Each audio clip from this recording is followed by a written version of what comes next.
Hello' everyone, স্বাগতম জনাইছোঁ মই YouTube channel Bajaj cooking and ব্লগৰ অন্য এটা ভিডিঅ'লৈ। আজি আপোনালোকৰ বাবে লৈ আহিছোঁ কোমোৰা আৰু হাঁহৰ এটা ৰেচিপি।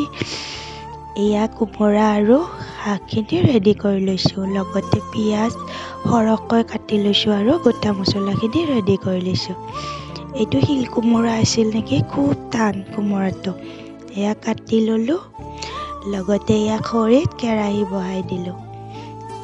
আঞ্জাখন কিন্তু মোৰ ভাইটিয়ে বনাইছে, মই জাষ্ট আপোনালোকক ৰেচিপিটো আগবঢ়াইছোঁ। এয়া কেৰাহীটো বহাই তাত তেল আৰু পিঁয়াজখিনি ভাজি লৈ আছোঁ। পিঁয়াজখিনি ভাজ খোৱাৰ পিছত তাত আমি বনাই লোৱা মছলাখিনি দি দিছোঁ। মছলাৰ ভিতৰত জিৰা, গোটা জিৰা, জলকীয়া, জালুক, আদা নহৰু এইখিনি পেষ্ট বনাই লৈছোঁ একেলগে। হাঁহৰ মাংসত গোটা মছলাখিনি ভাজি লৈ মছলা বনাই ল'লে খুব টেষ্ট হয়। এই গোটেই মছলাখিনি ধুনীয়াকৈ ভাজ খাব লাগিব, তেতিয়াহে আঞ্জাত ধুনীয়াকৈ স্মেলটো আহিব। এয়া মছলাখিনি ভাজ খোৱাৰ পিছত ইয়াত হাঁহৰ মাংসখিনি দি দিম। ঠাণ্ডাৰ দিনত এনেকৈ চৌকাৰ কাষত বহি হাঁহৰ মাংস বনোৱাৰ জুতিয়েই বেলেগ, আৰু খাই যে কিমান টেষ্টি খোৱাসকলে নিশ্চয় গমেই পায়। তাৰপিছত মাংসখিনি দি ইয়াত নিমখ দি দিলোঁ সোৱাদ অনুযায়ী। গোটেই মছলাখিনি লগ লাগিবৰ বাবে এনেদৰে লৰাই দিছোঁ। মাংসখিনি খুব ধুনীয়াকৈ ভাজিব লাগিব। হাঁহৰ মাংস বনাওঁতে যথেষ্ট সময়ৰ প্ৰয়োজন হয়। যিসকলে ৰেগুলাৰলি বনাই থাকে তেখেতসকলে নিশ্চয় গমেই পায়। এয়া মাংসখিনি দিয়াৰ পিছত ধুনীয়া এটা কালাৰ আহিছে। এতিয়ালৈকে আমি হালধি ব্যৱহাৰ কৰা নাই, যিহেতু হালধিটো সোনকালে দিলে মাংসখিনি কেৰাহীত লাগি ধৰাৰ চান্সটো বেছি থাকে। এয়া মই কোমোৰা আৰু আলুখিনি কাটি ৰেডি কৰি লৈছোঁ।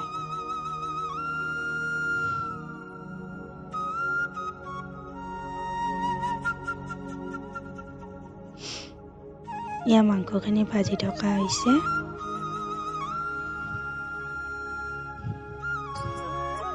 মাংসখিনি বহুত টাইম ভাজ খোৱাৰ পিছত এয়া কোমোৰা আৰু আলুখিনি ইয়াত এড কৰি দিছে।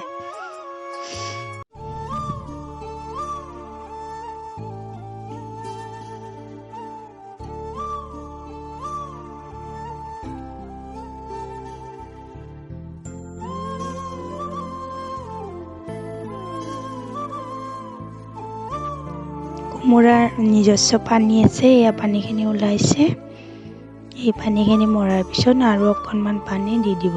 হাঁহৰ মাংস যিহেতু সিজিবলৈ বহুত টাইম লাগে, অলপ অলপকৈ পানী ব্যৱহাৰ কৰি যেতিয়া শেষত অকণমান হাঁহটো সিজি উঠিব, তাৰপিছত ফাইনেল পানীখিনি দি দিব।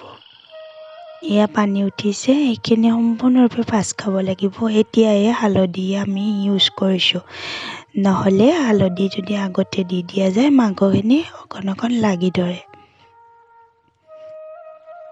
এয়া কোমোৰা আৰু আলুখিনিও ভাজ খাব লৈছে মাংসৰ লগতে।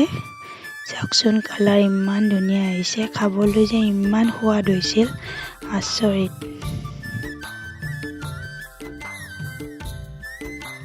মাংসখিনি গোটেই ভাজ খোৱাৰ পিছত ইয়াত আমি লগা পানীখিনি দি দিলোঁ।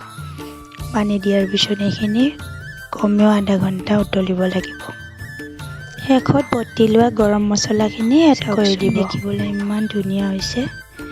যদি মোৰ ভিডিঅ'টো ভাল লাগিল, আপোনালোকে প্লিজ মোৰ চেনেলটো ছাবস্ক্ৰাইব কৰি দিব, লগতে বেল আইকনটো টিপি দিব, তেতিয়াহে আগলৈ মোৰ নতুন ভিডিঅ' আহিলে আপোনালোকে আগতীয়াকৈ পাব। হাঁহৰ মাংসৰ ৰেচিপিটো আপোনালোকেও প্লিজ ট্ৰাই কৰিব, খাবলৈ যথেষ্ট সোৱাদ হয়। Thank you so' much.